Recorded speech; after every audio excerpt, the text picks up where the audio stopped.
Mesdames et messieurs, bonjour. Je m'appelle Nyongo et j'ai encore été choisi pour vous donner le message de Dieu aujourd'hui. Ce message de Dieu pour nous est un conseil. Et c'est l'un des plus bons conseils qu'un père peut donner à son enfant. Quelqu'un va dire, mais quel est le conseil en question? Le conseil de Dieu pour nous aujourd'hui est: mieux vaut ta fin que ton commencement. Mieux vaut ta fin que ton commencement. Quelqu'un va dire, mais de quoi tu parles? Est-ce que tu veux parler de la manière dont un président vient au pouvoir ou la manière dont il quitte le pouvoir? C'est bien plus que ça. C'est quoi le commencement selon Dieu et c'est quoi la fin? Nous allons découvrir cela. Déjà dans Ecclésiaste 7, versets 8 à 14, nous allons comprendre au mieux ce de quoi il s'agit. Au verset 8 déjà, on nous dit: mieux vaut la fin d'une chose que son commencement. Mieux vaut un esprit patient qu'un esprit hautain. Déjà, essayons de comprendre l'élément commencement. Le commencement d'une personne, c'est cette partie-là où l'homme vient au monde. Dans les conditions où tu viens au monde, on dit que tout enfant vient au monde nu. D'abord, quand tu viens au monde, tu n'as pas de vêtements, tu n'as rien sur toi. Et à un moment donné, tu vas grandir. Tu vas prendre en âge, même tu vas grandir en sagesse. Mais que va-t-il se passer dans ta vie au bon milieu là? Pourquoi on parle de ta fin après? C'est là même la question. La fin. Par exemple, on peut assister à certaines situations où une personne vient au monde dans une famille où il y a la pauvreté. Quand tu arrives dans une famille où il y a la pauvreté, qu'est-ce qui se passe? Tu te dis, mais quelle serait ma fin? Comment je vais finir? Parce que quand je regarde devant, je regarde derrière, il n'y a rien. Il n'y a rien. Quelle serait la chose là même qui va me permettre de bien finir ma vie? Mais quand tu viens chez Dieu, Dieu te dit que c'est vrai. Tu peux te voir comme quelqu'un qui n'est pas important, mais il y a quelque chose de bon en toi que Dieu veut utiliser. Que Dieu va utiliser pour faire de toi une grande personne qui va bien finir. Qu'est-ce qui va se passer à ce niveau-là? À ce niveau, tu vas chercher à croire à ce que Dieu t'a dit de te dire, ou bien la révélation d'un prophète, un enfant de Dieu. Et quand on essaie de comprendre cette histoire de commencement et de fin, on peut prendre le cas de Moïse. Au commencement, on nous a tout simplement dit que Moïse, il était un homme simple. Est-ce qu'il avait su qu'un jour, il serait devenu un peuple? Non. Il bégayait. Il n'avait pas les facultés, ce qu'il lui fallait pour diriger un peuple. Mais un jour, Dieu l'a choisi. Et quand Dieu l'a choisi, il y a eu un mouvement dans sa vie. Il y a eu beaucoup de choses qui se sont produites dans sa vie. Quand Dieu l'a choisi, après le désert, Dieu l'a mené au pouvoir. Au pouvoir là, c'est où? C'est quand il se trouvait devant le peuple de Dieu. Mais en ce moment-là, il y avait beaucoup de difficultés. Il a rencontré des difficultés. Lui-même, certainement, il s'est posé la question de savoir, mais est-ce que je vais tenir? Comment je vais finir ma vie? Comment ça va finir? Et à un moment donné, les difficultés ont pris le dessus et l'orgueil a pris place. Et c'est ce jour-là, il a péché. Quand il a péché, Dieu est venu pour lui dire que tu as bien commencé, mais tu t'es cru plus important que moi. Et puisque tu t'es cru plus important que moi, tu vois, le pays que je vous avais destiné, comme la bénédiction que j'avais prévue pour toi, tu vas voir de tes yeux, mais tu ne pourras pas y entrer. C'est quelqu'un d'autre qui va prendre ta place.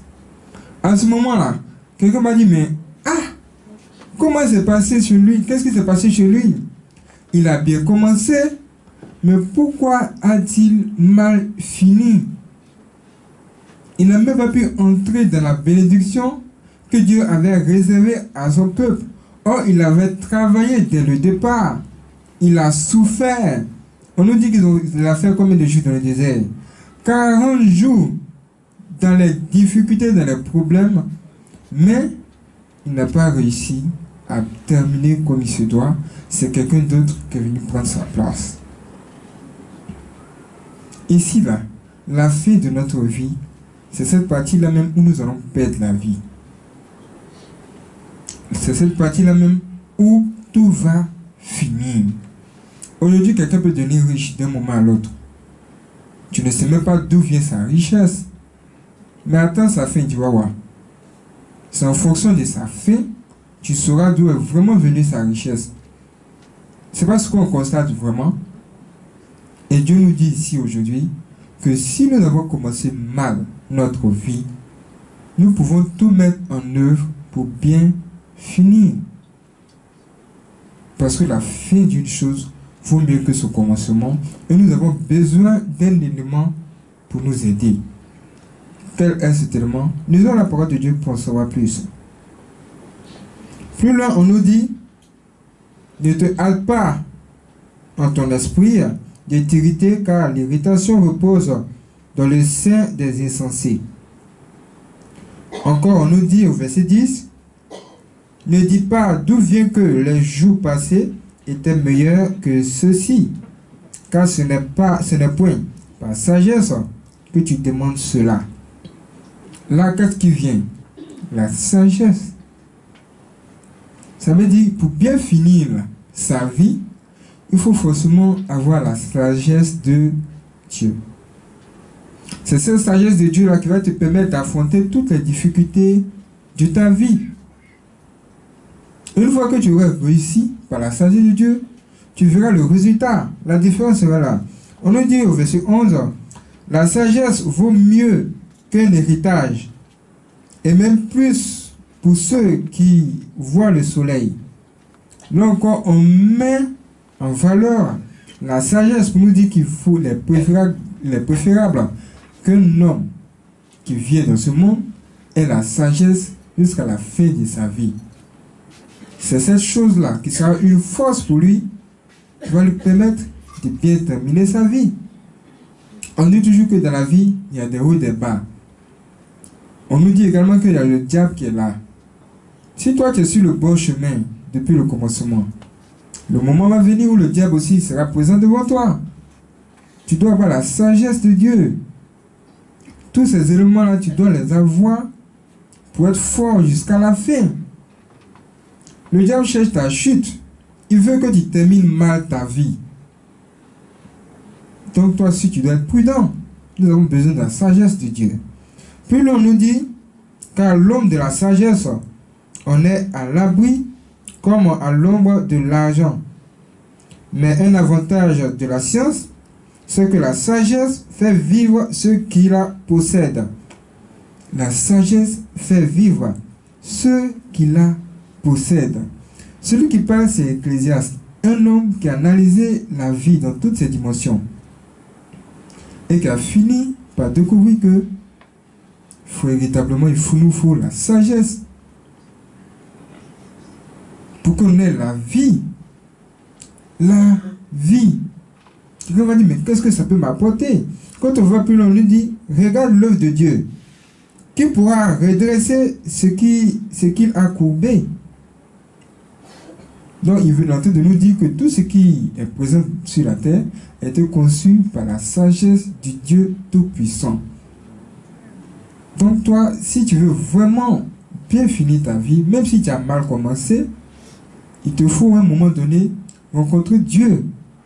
Et le Dieu de la sagesse qui va te donner ce qu'il faut pour continuer ta vie, même pour terminer ta vie.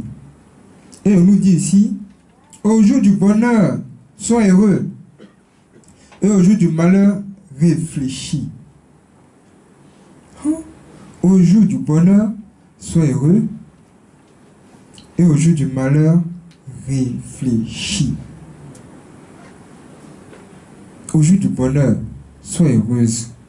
Et au jour du malheur, réfléchis. Ça veut dire que sur ton chemin, dans ta vie, là, ça ne sera pas facile. C'est pourquoi Dieu nous dit qu'il vaut mieux ta fin que ton commencement. Tu peux commencer bien, heureux, l'argent ça coule à flot, tout va bien chez toi.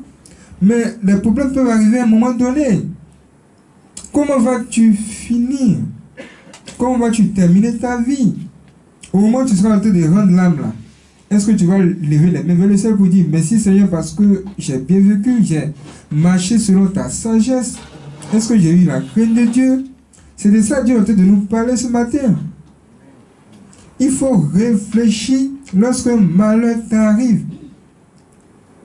Parce que forcément, il y aura des problèmes qui vont t'arriver. Pourquoi?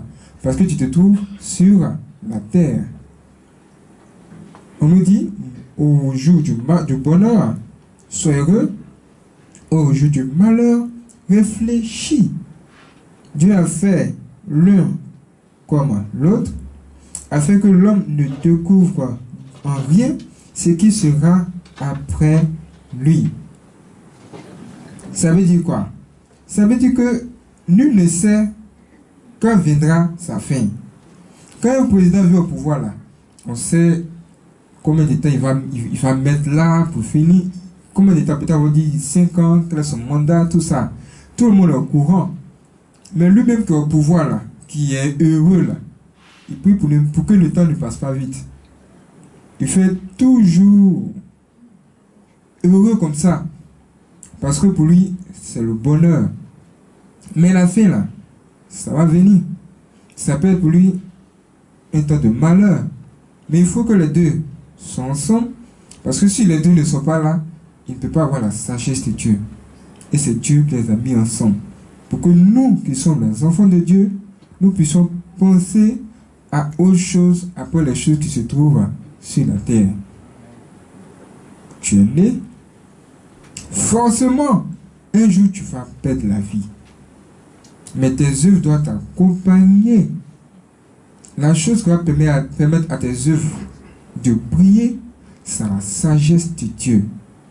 Et c'est ce qui sera la vie après ta mort. Parce que l'homme ne meurt jamais. Il vivra toujours. Surtout quand il a Dieu dans sa vie et la sagesse de Dieu. Que Dieu le bénisse.